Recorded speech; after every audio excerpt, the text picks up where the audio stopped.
the Gomes da Costa family.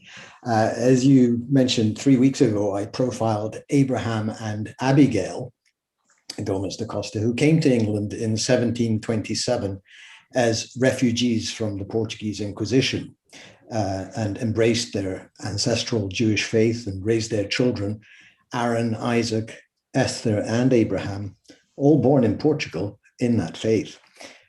Today, I'm going to talk about the next generation and specifically Aaron's children and the very different arc of their stories that will take them from London to Jamaica and back.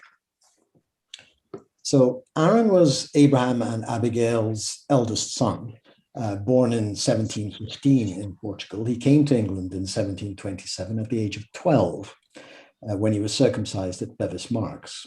And he earned his living as a wax and tallow chandler or candle maker to you and me. And in 1757, he married Miriam Brietti. Aaron and Miriam had 5 children that survived into adulthood. That's Isaac, Solomon, Moses, Joseph, and my wife Tessa's ancestor and the only girl, Grace.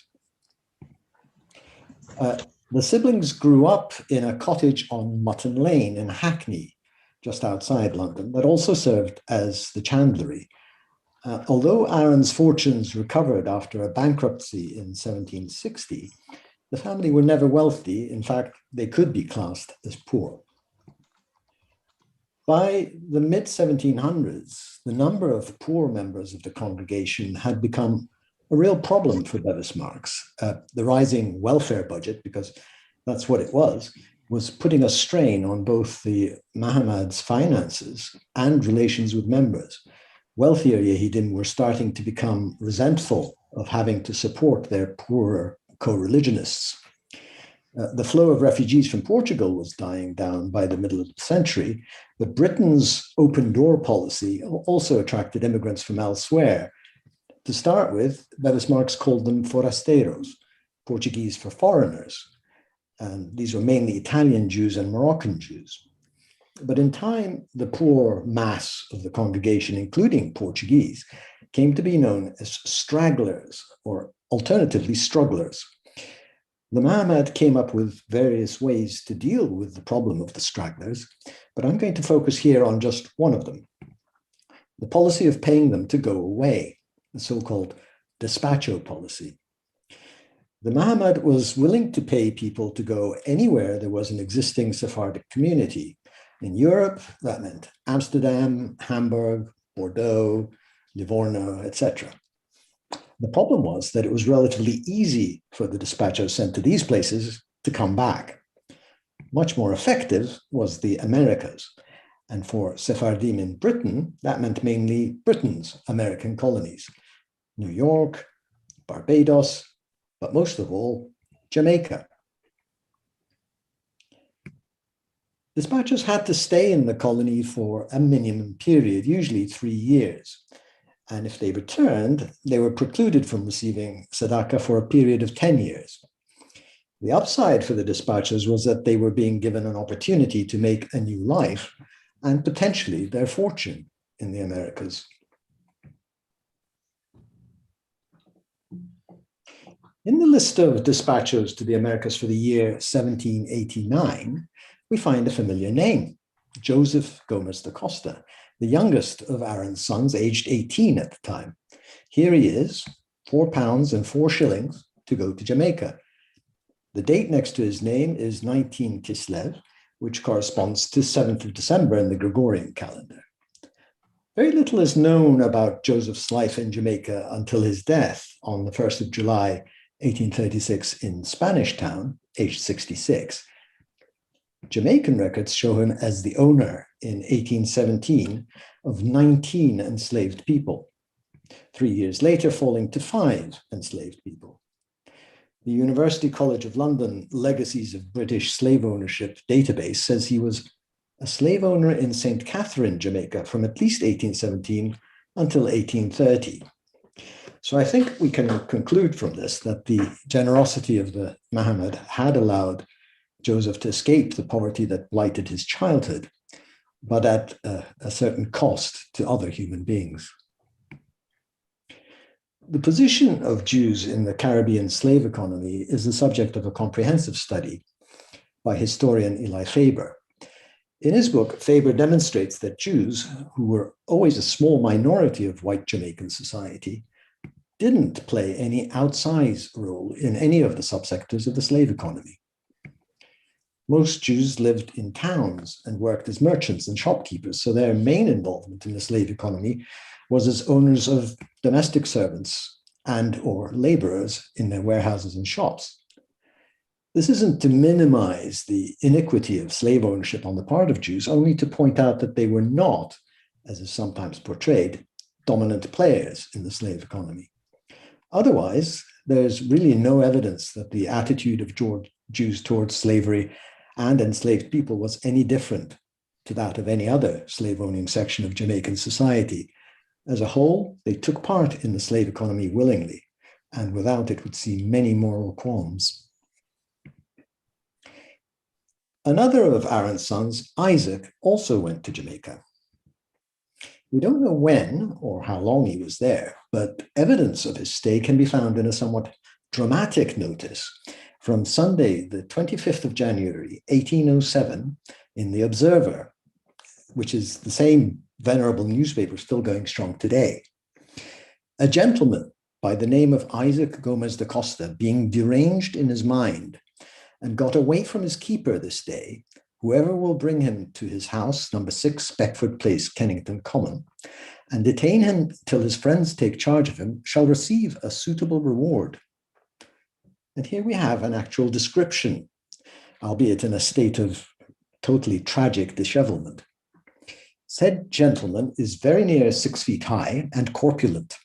His head has lately been shaved, at times speaks rational, sometimes very flighty and of a high order of brag, and wishes to embark for the West Indies, where he formerly resided. Has lost 3 or 4 of his front teeth. His mode of dress will lead to his discovery. Well, Isaac was Aaron Gomes da Costa's eldest son, then aged 41. 2 days before the newspaper advertisement, an official commission had committed Isaac as a lunatic. This meant all his property was placed under the administration of the state until either he recovered or died, in which case it would go to his lawful heirs. At this stage, his only heir was his wife, Esther Buzaglo, who he'd married at Bevis Marks a year earlier, in 1806. They would have no children. A few months later, the commission placed him in the care of his brother Moses in his own home. At the time, mental health was considered largely a domestic issue. Patients like Isaac from wealthier backgrounds could afford home care unless their condition got so extreme that even this became impossible. There were private institutions, as well as the infamous Bethlehem Royal Hospital, better known as Bedlam, which had been in operation since 1330. These, however, were largely for paupers. What was the nature of Isaac's illness? Well, one candidate is general paresis, also known as general paralysis of the insane, GPI, a feature of late-stage syphilis, although the connection to syphilis wasn't made until the early 20th century, 100 years later. There are some clues, though, in the Observer notice. Isaac had been a bachelor in Jamaica, wishes to embark for the West Indies, where he formerly resided. He suffered from delusions, at times speaks rational, sometimes very flighty and of a high order of brag. The common treatment at the time for syphilis was mercury, administered in pill form or by rubbing into the body. Highly toxic, mercury caused its own set of problems, including hair loss. His head has lately been shaved, and loosening of the teeth, has lost 3 or 4 of his front teeth. The counter-argument to this admittedly very speculative diagnosis is that general paresis was almost invariably fatal and fairly quickly. Yet, 8 years after his committal in 1815, the commission released Isaac from this state, noting, "It appears the above Isaac Gomes da Costa has recovered of his lunacy and is therein ordered that no person intermeddled with the said Isaac Gomes da Costa or his estate for the future, but to have the government of himself and all his property back. Isaac lived another 16 years, dying in 1831 at the age of 66. In his will, drawn up 8 years before that in 1823, Isaac claims to be of sound memory and understanding, implying that his mental state had remained stable. The will lists his assets and how he wished to distribute them. Beside the property in Beckford Place, they included 6 properties in Jamaica, 4 houses, a shop and a warehouse in Kingston, as well as 2 enslaved people. The shop and warehouse he bequeathed to one of his nephews, but the bulk of the properties and various annuities he left to Esther, his long-suffering wife. The same Esther who in 1807 had found herself facing the dismal prospect of having to spend the rest of her married life with someone classed as a lunatic, who, moreover, may have been carrying a potentially fatal venereal disease, thereby ruling out the main role for women in that era of bearing children. Choice, though, wasn't something that women of that era were allotted. In Jamaican records, the first mention of one of Aaron's sons is not the dispatcher Joseph, but his older brother Solomon. Solomon doesn't appear in the Bevis Marks accounts books as a dispatcher, so either he or his family paid for the passage to Jamaica themselves. The Jamaican document mentioning Solomon is a baptism record in Kingston. It names him as the father of a child, also Solomon Gomes da Costa, born on the 12th of September 1790, to a woman named Sarah Peake. She is described as a mulatto woman, which meant she was the child of a black mother and a white father. In other documents, she's described as a free mulatto woman, which means she was not enslaved, although her mother probably was. Sarah retains her own family name, Peake, in the baptism record, so she and Solomon weren't married, although the child received Solomon's family name. As the child was baptized, we know he was not accepted into Judaism, but born into his mother's Christian faith. Now, timing is interesting. If the child was born in September 1790 and was full term, Solomon must have been in Kingston from at least December 1789.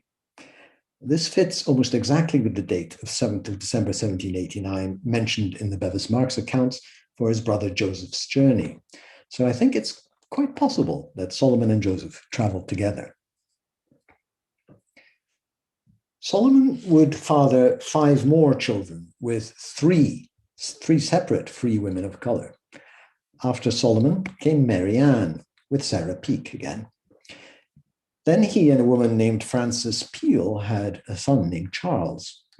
With another woman, Sarah Rankin, he had a second Solomon, before going back to have 2 more children, Frances and Catherine, with Sarah Peake. So the relationship with Sarah Peake was the longest, lasting 14 years, but as we can see, it wasn't particularly stable. In around 1814, Solomon returned to England, and in December 1815, he got married. The Bevis Marks records have the bride's Hebrew name as Canandla de Judah de Samuel, but Canandla was not a Portuguese Jew or even Sephardic, although she would adopt, as was the custom, her husband's affiliation. She was Mary Ann Lyon de Simons, eldest daughter of Baron Lyon de Simons, a fabulously wealthy Ashkenazi diamond merchant and a leader of the Great Synagogue. Also known as Judah le Pressburg, Lyon de Simons had been born in Bratislava, the capital of Hungary in the Austro-Hungarian Empire, before coming to London. He died the year before Mary Ann married Solomon. Mary Ann's mother was Polly Goldsmith, from an established Ashkenazi family in Amsterdam. This is a rather cruel cartoon of her, but the fact that she was important or wealthy enough to be lampooned in satirical journals of the day shows that the son-in-law, Solomon Gomes da Costa, had truly arrived. Solomon and Mary Ann would go on to have 8 children, 6 girls and 2 boys. over a period of 12 years. But even after his marriage, Solomon didn't give up his philandering ways. In 1824, he fathered a child named Louisa in faraway Derbyshire with a woman named Sophia Decosta. So I believe he might even have married her bigamously. When Solomon came to draw up his will in 1832, he made no mention of his Jamaican family, Sarah Peake and their 4 children. Like his biblical namesake, he'd chosen between 2 mothers, and as if there'd ever been any doubt, he chose Mary Ann and their 8 children. So what became of Solomon's Jamaican family and children? The only one we know anything about is Mary Ann Peake da Costa, his daughter, with Sarah Peake. Jamaican slave registers are rich, if disturbing, sources of information for historians and genealogists. After the abolition in 1807 of trafficking in Africans to Britain's colonies to work the plantations, enslaved people became a scarce resource. Without the constant resupply from Africa, the only way to replenish stocks was through breeding. From 1817, every 3 years, slave owners or their agents were obliged to complete a return, much as we would fill out tax returns today, showing the increase or decrease in their stocks. Here's one from the 28th of June, 1823, a return of slaves in the parish of Kingston in the possession of Mary Ann Peake da Costa as agent to Aaron Gomes da Costa of the City of London merchant. The return records the decrease by sale of 1 female, Sophie, alias Sophia Lindo, mulatto, 23 years, Creole, sold to Charlotte Morris, by Abraham Rieti, attorney to Aaron Gomes da Costa. Lindo was the name of a notorious slave factor of Sephardic extraction, and it seems likely that many of the enslaved people sold by him were given his name. From the return, we learn that Mary Ann, his daughter, born in 1793, was from Sarah Peake, now aged 30, was his agent, and that Abraham Rieti, Solomon's cousin on his mother's side, was his attorney. Solomon and Abraham had been in business together, but they'd wound that up 2 years earlier, when Abraham retired. What the return doesn't tell us is what Mary Ann was to Abraham Rieti, first cousins once removed, but also it turns out the parents of 6 mutual children, 4 of whom survived. Mary Ann had followed her mother's path to concubinage. Like Solomon before him, Abraham also abandoned his partner and returned permanently to England in around 1823, shortly after the birth of their last child, Euphemia, who sadly did not survive. Despite Abraham's return to England, the evidence suggests that his relationship with Mary Ann and their children was very different to the one between Solomon and Sarah. Abraham Rieti's will does considerably better by Mary Ann and their 4 surviving children than his cousin Solomon did by his Jamaican family. Firstly, Abraham acknowledges Mary Ann, although he refers to her as my housekeeper. Everyone would have understood the code. He bequeathed to Mary Ann in trust, for her natural term of life, the use and benefit of the rents and profits from a parcel of land known as Kingston Pen in the west of the town, and a separate parcel of land with habitations next to Orange Street known as Rieti's Town, which today is known as Denham Town. These were no ordinary pieces of land. Kingston Pen, also known as Lindo's Town, was one of several new developments on the town's fringes that were built from around 1810 onwards to accommodate Kingston's expansion. Kingston Pen was a very working class township, inhabited by free artisans and jobbing slaves. The other development Abraham describes as being in Orange Street was actually situated slightly west of that thoroughfare to the north of Kingston Pen, and this was Rieti's Town, which appeared in 1826. After Mary Ann died, Abraham said in his will, the rents and profits from the land should go towards the maintenance, education, and support of my 4 natural daughters, Georgina, Angelina, Olivia, and Justina, until the youngest had attained the age of 21. After that, the daughters would inherit the land separately. They also got 5% interest on an annuity of 10,000 francs in French government bonds. So the four girls, aged between 11 and 18 at the time Abraham made his will, were set up for life. But there was a sting in the tail. The children weren't left in the care of their mother.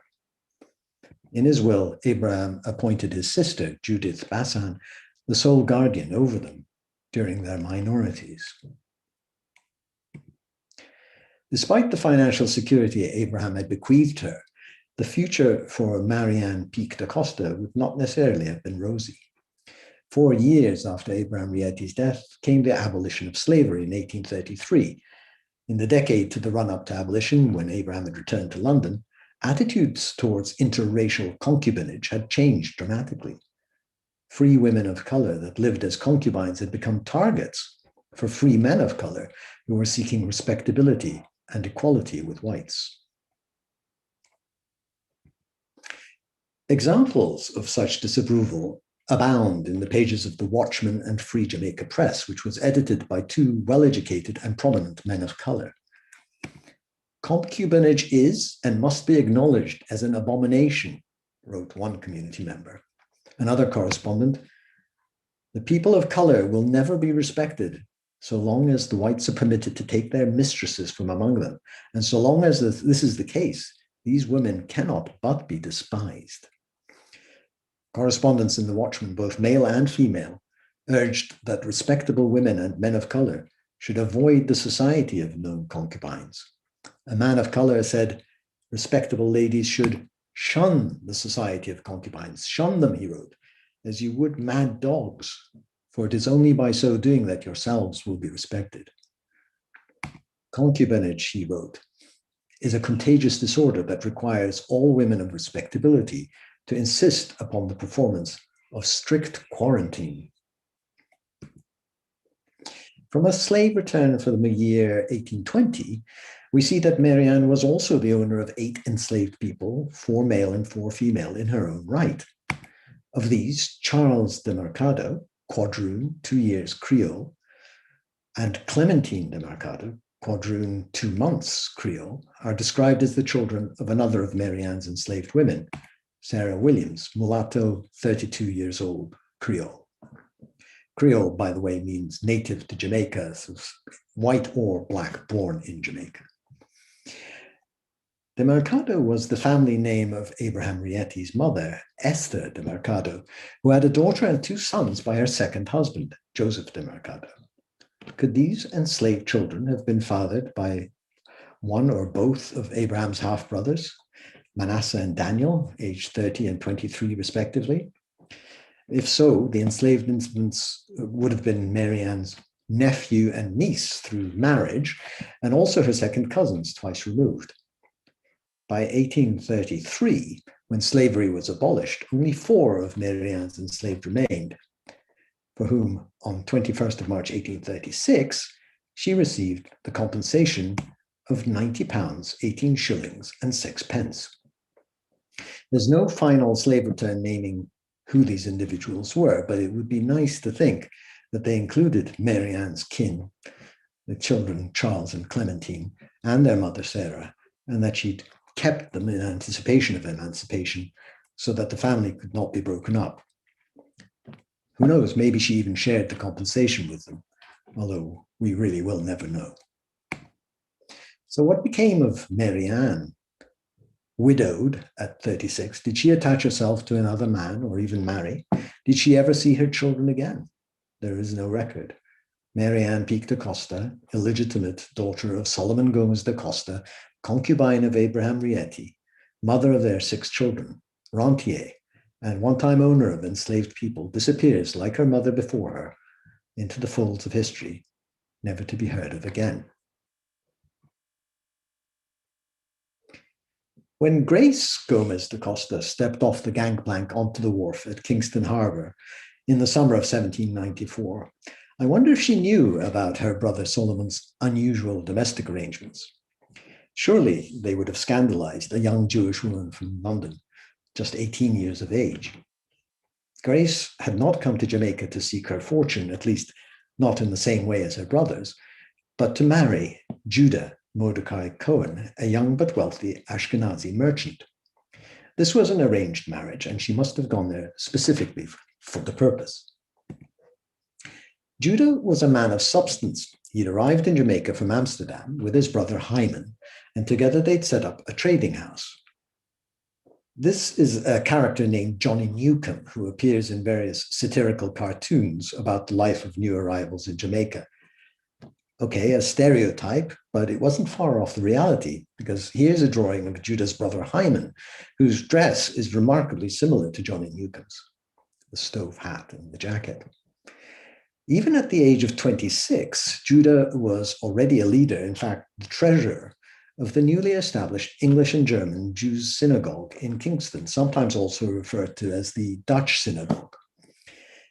Intermarriage between Ashkenazim and Sephardim was relatively rare in Amsterdam and London at this time, but the situation of the small Jewish population of Jamaica in the 1790s, still overwhelmingly Sephardic, trumped the tradition. As a young man in possession of a fortune, Judah was in need of a wife, and virtuous young Jewish women were in short supply in Jamaica. The marriage to Grace was likely arranged by her brothers, who were already on the island. Most of the records of the Dutch synagogue, including the marriage contracts or ketubot, were destroyed in the disastrous fire of December 1882 that also consumed the Spanish and Portuguese synagogue, but the index of marriages survived. This shows that Yehud of Mordecai Cohen and Grace of Aaron Gomes da Costa married on 9th of July, 1794.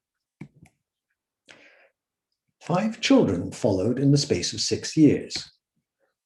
Andrew, Miriam, twin girls Fanny and Sarah Francis, and Rachel. Andrew sadly died at the beginning of 1800 when Grace was pregnant with Rachel.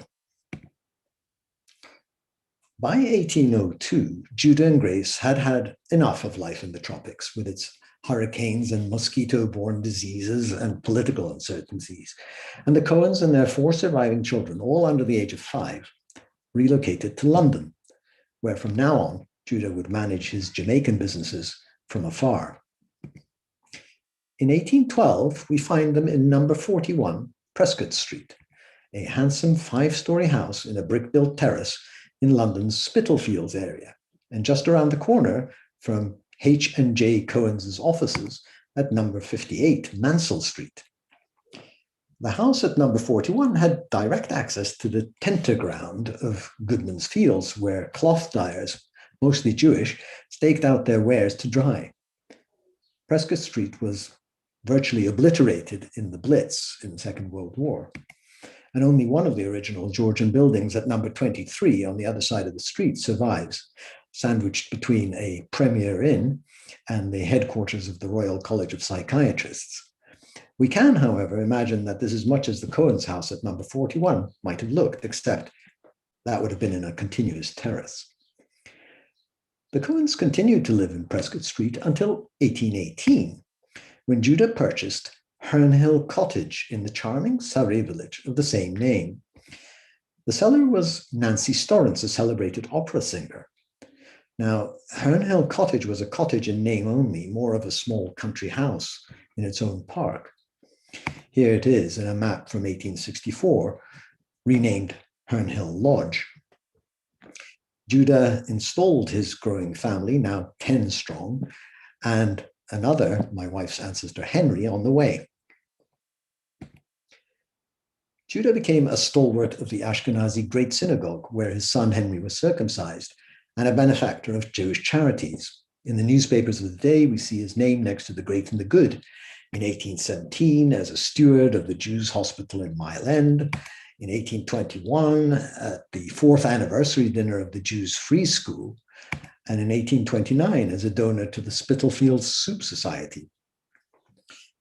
The firm of H&J Cohen traded in commodities between Jamaica, America, and England.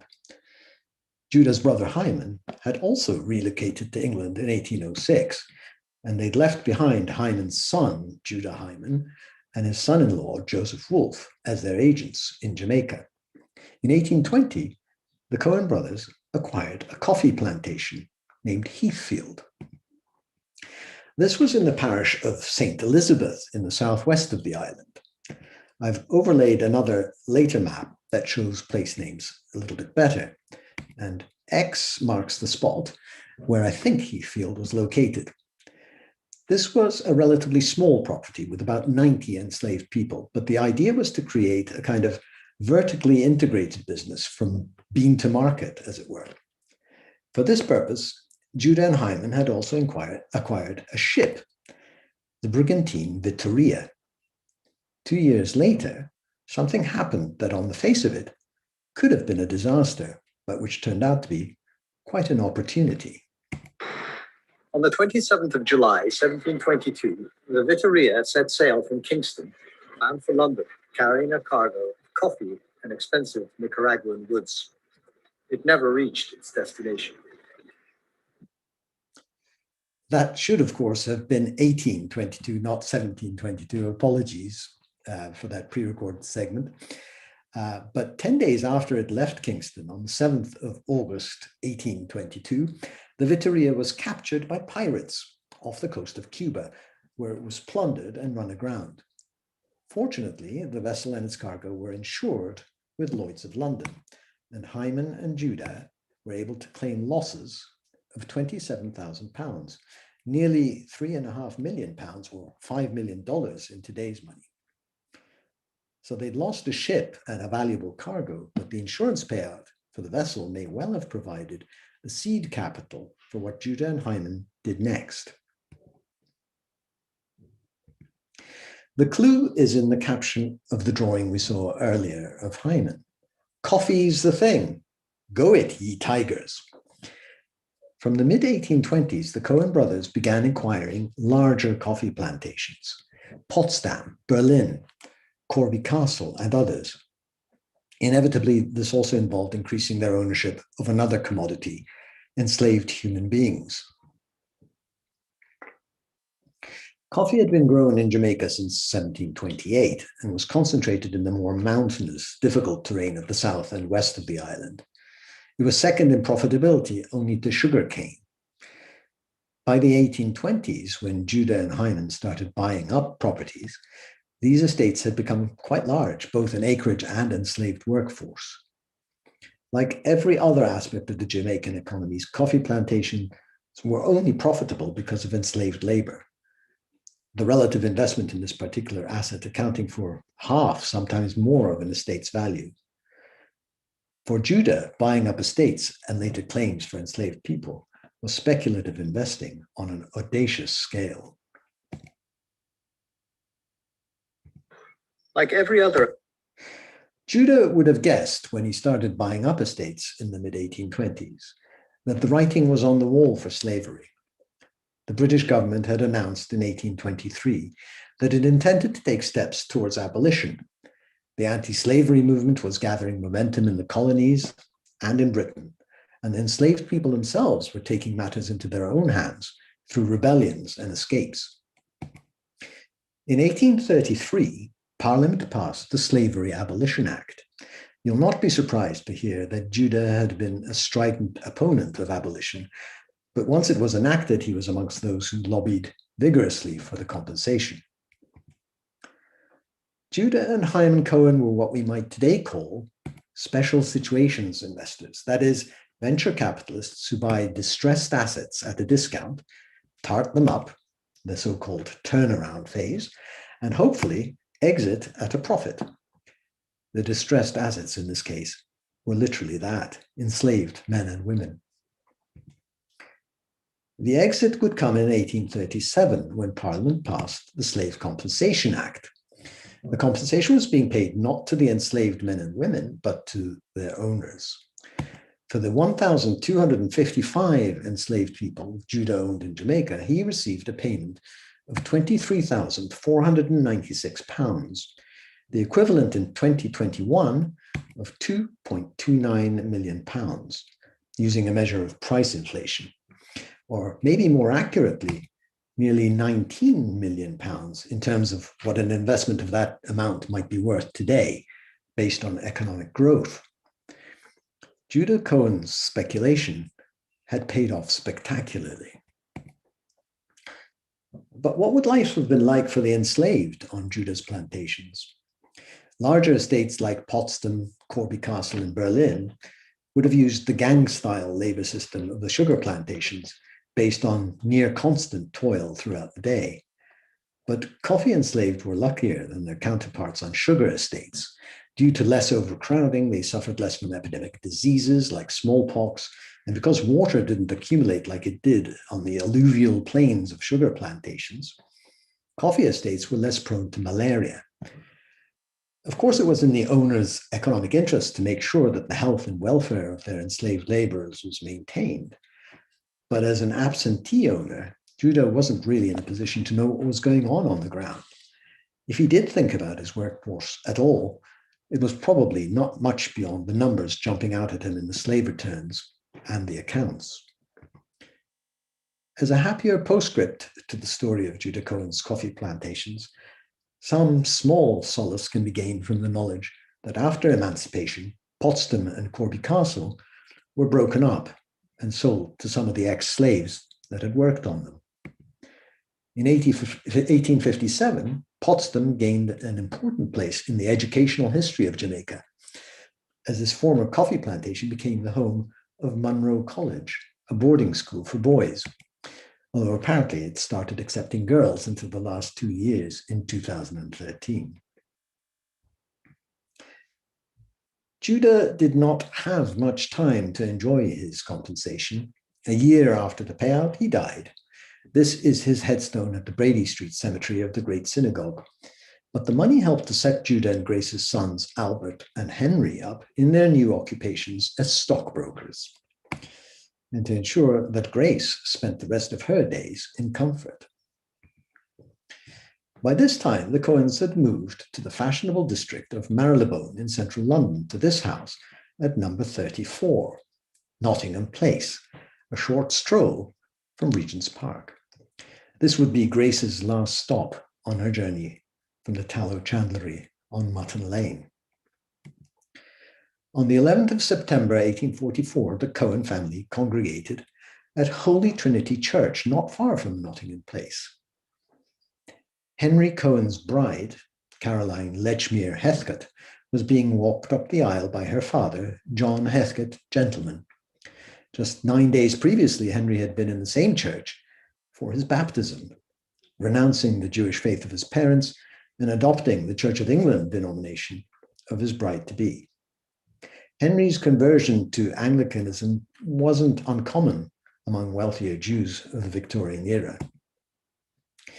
Grace's distant cousin, Benjamin Disraeli, had been baptized at the age of 12 after his father left Bevis Marks following a dispute. Benjamin wasn't yet prime minister. That would have to wait another 24 years, but he was a rising star in the Conservative Party in Parliament. Conversion was still unusual among Sephardim, who in many cases had only re-embraced their faith a generation earlier, but among a wealthier class of Ashkenazim, it was becoming more common. There were many reasons behind the current.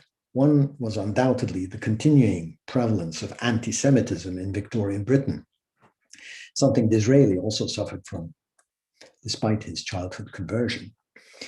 Jews were still struggling to gain the full panoply of civil rights enjoyed by Anglicans. They'd only received the right to vote in 1835, but it would be another 12 years before Lionel the Rothschild was elected to the House of Commons, and a further 11 years after that, in 1858, he was allowed to take his seat without swearing on a Christian Bible. Charles Dickens's caricature of the villainous Jew Fagin in Oliver Twist was still fresh in the popular imagination. So for Henry Cohen, conversion to Anglicanism offered a way to avoid such prejudices. Then there was also the matter of social status. Yes, he was the scion of a now wealthy family and had, thanks to the slave compensation, just launched a career as a stockbroker. But his bride, Caroline, offered what Henry lacked in class-obsessed Victorian Britain, a so-called pedigree. The Heathcotes were an ancient Staffordshire family that traced their line back to the Norman conquest, 1066 and all that. This is a portrait of Caroline's grandfather, Sir John Edensor Heathcote, who'd served as the High Sheriff of Staffordshire. Caroline's grandmother, Anne Gresley, was the daughter of Sir Nigel Gresley, 6th Baronet of Drakelow. Henry's need for status was actually no mere whim. It fed into the whole discourse in Victorian society about whether a Jew could ever truly be called a gentleman. Conversion was a shortcut that gave a definitive answer to that question. If families like the Heathcotes and Gresleys could accept him as such, there no longer was a question. Another factor in Jewish conversions to Anglicanism in the Victorian era was the growing secularization of middle-class British society generally. This may seem counterintuitive, but many bourgeois Jews were not renouncing their faith to embrace another one. They simply didn't care enough about religion to allow it to override the obvious social advantages of identifying as a Christian. Henry paved the way for his siblings to follow the same path. His eldest sister Miriam was baptized at the age of 55 and changed her name to Maria. Henry's older brother Albert, who didn't marry, chose to be baptized in 1855 at the age of 48.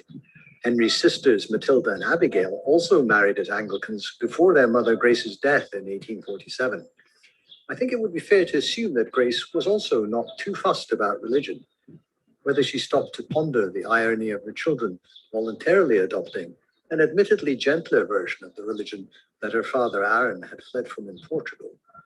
History does not tell. Perhaps in remembrance of times past, the stink of tallow in Mutton Lane still lingered in Grace's nostrils.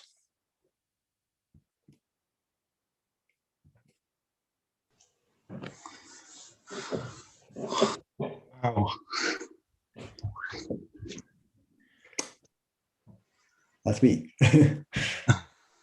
Thank you. That was, if I can just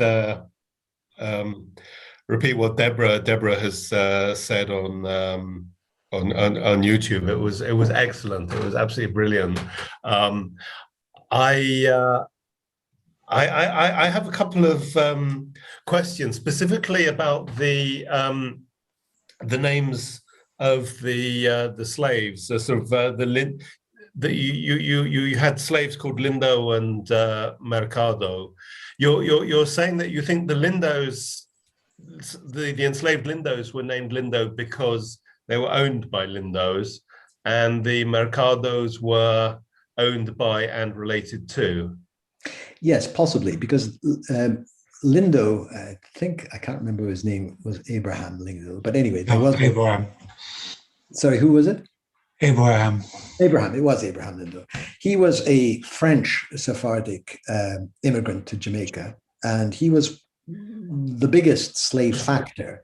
Yes. So basically a retailer of somebody who received slaves wholesale from the traders and then sold them on to the plantation owners. He was the biggest factor in Jamaica for about 20 years. And I did read somewhere that, most of the slaves that he sold were named Lindo as their surnames. Mm-hmm. The Demercados, I don't think were factors. I have not come across them as that. I think they were just merchants or shop owners. And the fact that they were in Sarah Peake Decosta's kind of ownership, yeah, and that her partner, Abraham's father, was Esther Mercado. That kind of suggests a connection to me that it's possible. And I'm just guessing, but and it was common. We saw it with both Solomon and with Abraham Rieti. Yeah. On the sort of Ashkenazi marriage register for Mordecai Cohen, it went past very quickly, but I think I read in the Hebrew it said Mordecai, it said Katz, not Cohen. I think it's HaKohen. That's because that was sort of the Hebrew. Okay, no, I thought perhaps if we talk later we can have a look. I don't read Hebrew, No, fair enough, fair enough. And I was told it was the 14th line down, so I counted 14 lines down and put a kind of a box around that. Yeah, yeah. I might well have put it around the wrong one. Oh, no worries, no worries. But yeah, no, that's an original document. Great. Ton, over to you.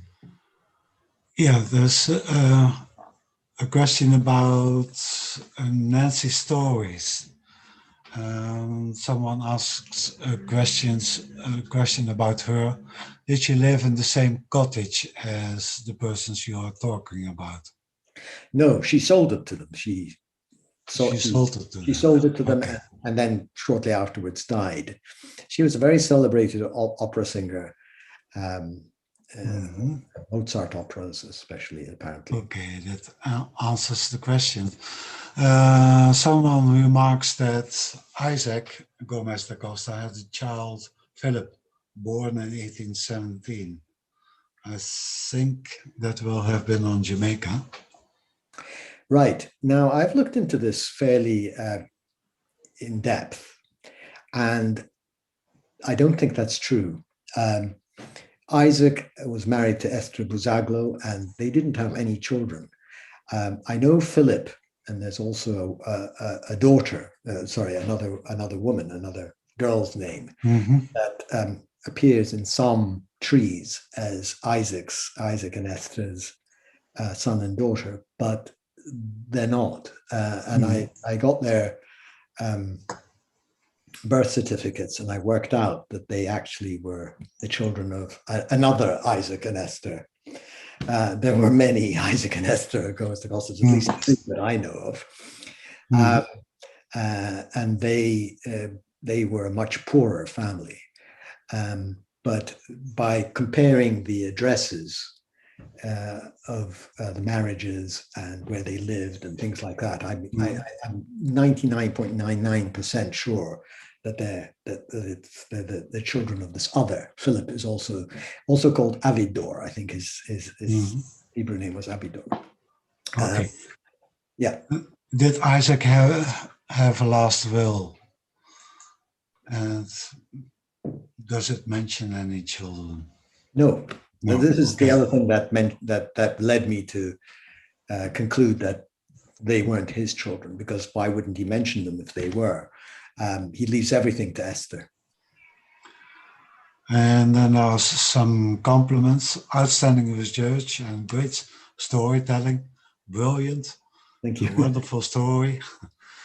That was wonderful. Thanks. And I can add my voice to that. It's fascinating what kind of details you are able to find about these people. Well, it becomes easier as it gets later into the 19th century, obviously. Yes. I have been corrected by Rabbi Berger. It probably does say Katz, but that's an abbreviation for Cohen HaTzadik, so the righteous Cohen. So. There you go. Apologies for my error. Yeah, I have a question about this Judith Bassan. How is she related to the family? Judith Bassan is Abraham Rietti's sister. And Abraham Rietti is Solomon Gomes da Costa's cousin through his mother.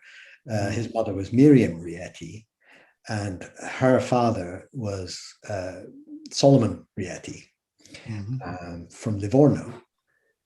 And so he had a son named Isaac, who had a son named Abraham. So Abraham was Isaac's son. He was the grandson of Solomon, as was Solomon Gomes da Costa.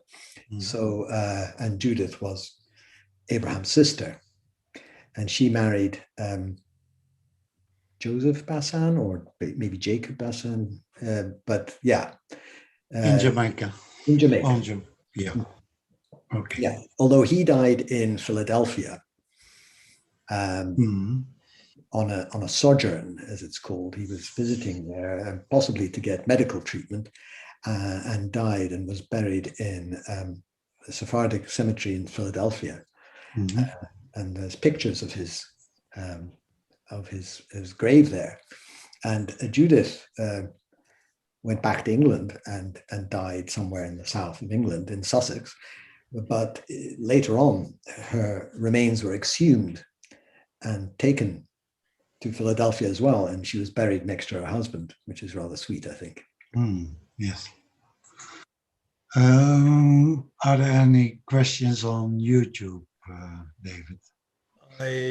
There's a lot of compliments, but I have a quick question. When Isaac Gomes da Costa married Esther Buzaglo, what was the, or do you know the relative financial positions of the family? I mean, that's to say, I'm wondering if her family, if he was already deranged, but her family said, you know, they got money, marry him anyway.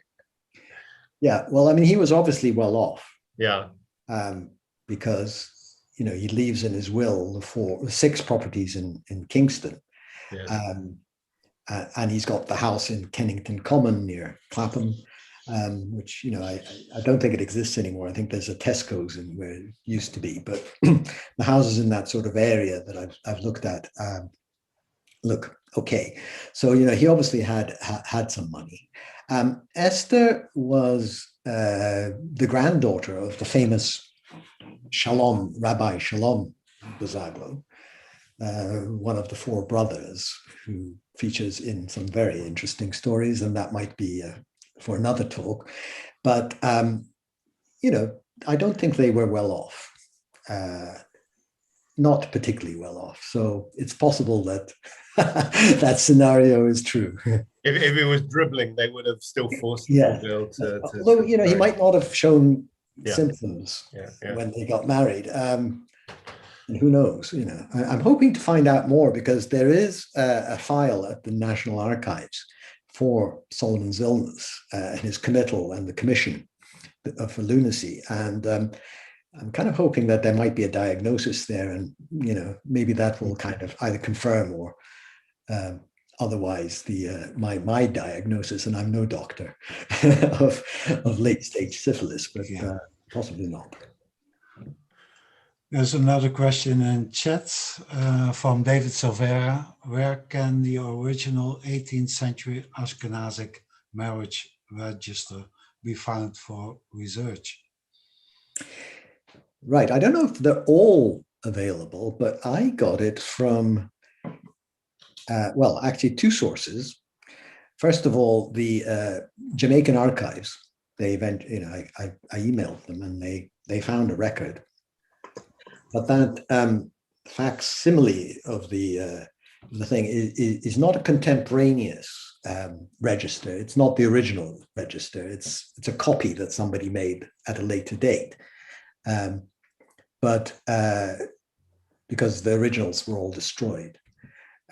But that was something I got from the, I'm starting to sort of doubt myself here, but the Jacob Rader Institute, does that name ring a bell? It's sort of a training institute for rabbis in America. I can look it up. Jacob Rader Marcus. Jacob Rader Marcus in Cincinnati. That's correct. That's exactly correct. Yes.